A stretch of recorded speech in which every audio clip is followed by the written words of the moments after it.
Loué soit le précieux sang et le cœur immaculé de Marie.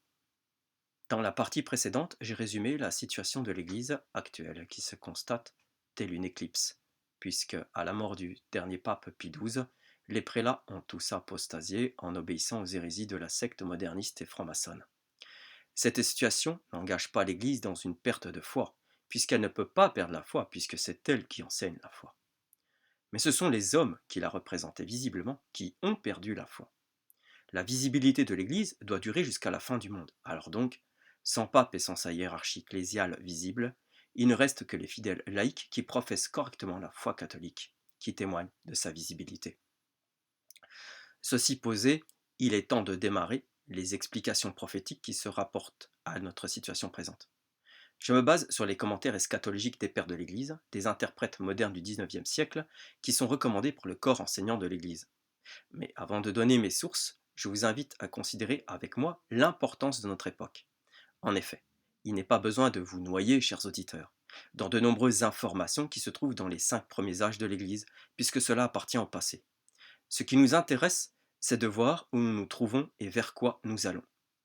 L'Apocalypse est la prophétie, l'histoire de l'Église sous le règne de Jésus-Christ notre Sauveur et Seigneur, depuis son commencement jusqu'à la fin. L'Apocalypse, c'est l'évangile de Jésus-Christ glorifié.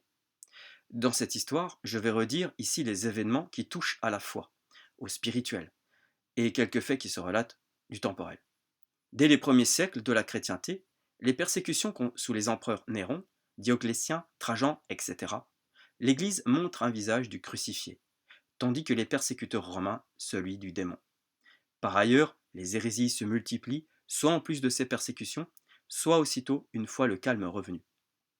L'arianisme, le monothéisme, l'hérésie nestorienne, etc. Puis se suivront les iconoclastes des siècles suivants, le mahométisme, puis le protestantisme dans ses formes, le gallicalisme, le jansénisme, le presbytarisme, le modernisme, et j'en passe. À chaque fois qu'une hérésie est découverte, à chaque fois elle a été combattue par l'Église. Et ces hérésies ont fortifié l'Église dans la foi. Venger l'Église fortifie dans la foi. L'hérésie est un scandale à réprouver, certes, mais son utilité se trouve dans le combat qu'on lui mène, puisque l'Église approfondit alors son enseignement. Par exemple, les attaques menées contre la Mère de Dieu disant qu'elle est atteinte du péché originel ont permis à l'Église de se défendre et de prouver et proclamer le contraire. Les attaques menées contre l'infaillibilité du pape a permis à l'Église d'affirmer et de proclamer qu'un pape est infaillible lorsqu'il enseigne la foi et la morale. C'est ainsi que les portes de l'enfer, c'est-à-dire les hérésies, comme le définit saint Thomas d'Aquin, ne prévaudront jamais contre l'Église. Parmi les grandes épreuves temporelles que le monde chrétien a souffert se place la révolution maçonne, franc-maçonne, fomentée par cette secte maçonnique et protestante janséniste. Il n'y a rien de véritable français, il n'y a rien de véritablement français dans cette révolution, car le français est chrétien, il ne peut pas être à la fois pour et contre l'Église, pour et contre la chrétienté. Mais entendons-nous bien, je parle ici du véritable français attaché à la foi de son père chrétien Clovis. C'est la pensée qui guide les actes des hommes. Plus la pensée est tordue, plus les actes sont terrifiants.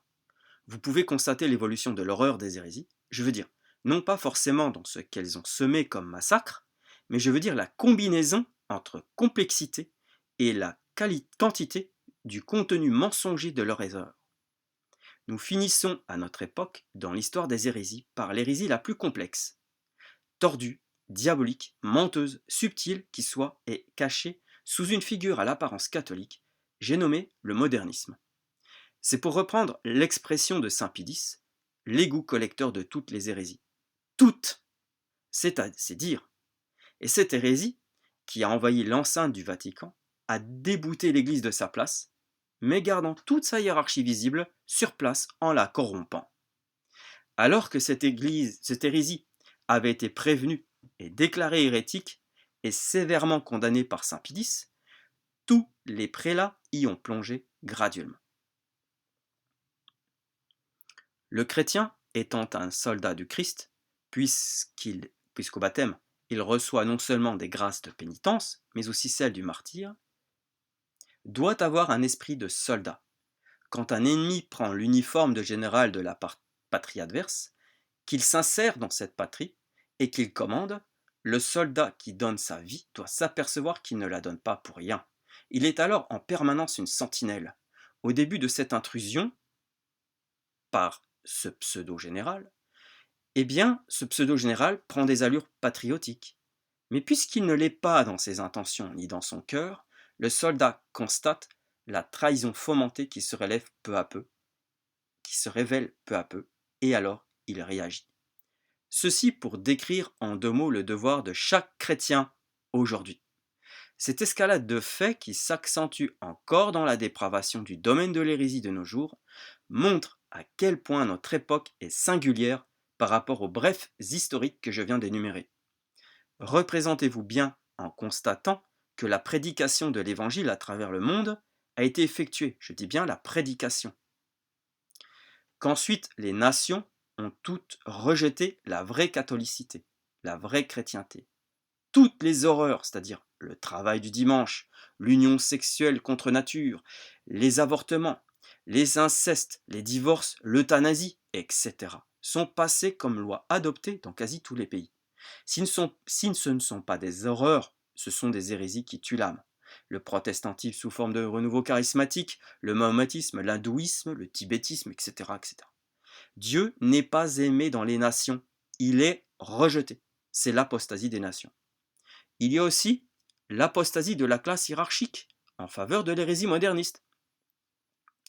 C'est la grande apostasie religieuse qui a commencé son déroulement il y a 66 ans et qui continue sa révolution contre Dieu, allant de paroxysme en paroxysme à la dépravation de la foi et des mœurs. Ce qui m'amène à vous dire et faire saisir que dans la prophétie dogmatique de la réalisation des 3 signes avant le jugement dernier, 2 signes sont déjà réalisés. Il ne reste que l'apparition de l'Antéchrist comme dernier signe. Cette affirmation que je déclare est basée sur le catéchisme du Concile de Trente, qui dit « Or, 3 signes principaux selon l'Écriture devront précéder ce jugement. La prédication de l'Évangile par toute la terre, l'apostasie et l'apparition de l'Antéchrist. Cet Évangile du royaume sera prêché dans tout l'univers comme un témoignage pour les nations, et alors viendra la consommation. Puis l'apôtre nous prévient de ne pas nous laisser séduire, en croyant que le jour du Seigneur est proche.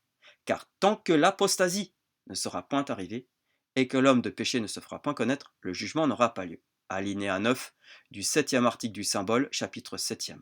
Cet article est de foi. Nous sommes donc à la veille de l'apparition de l'homme de perdition, l'Antéchrist, parce que les 2 signes sont réalisés. Le diable porte pierre, il nous aide à voir où nous nous trouvons. Cependant, restons bien enfants de lumière pour ne pas respirer l'air pourri des hérésies et de ceux qui nous trompent subtilement sous un aspect catholique. Soldats, élevons nos cœurs. Gloria in altissimis Deo, et in terra pax hominibus bone voluntatis.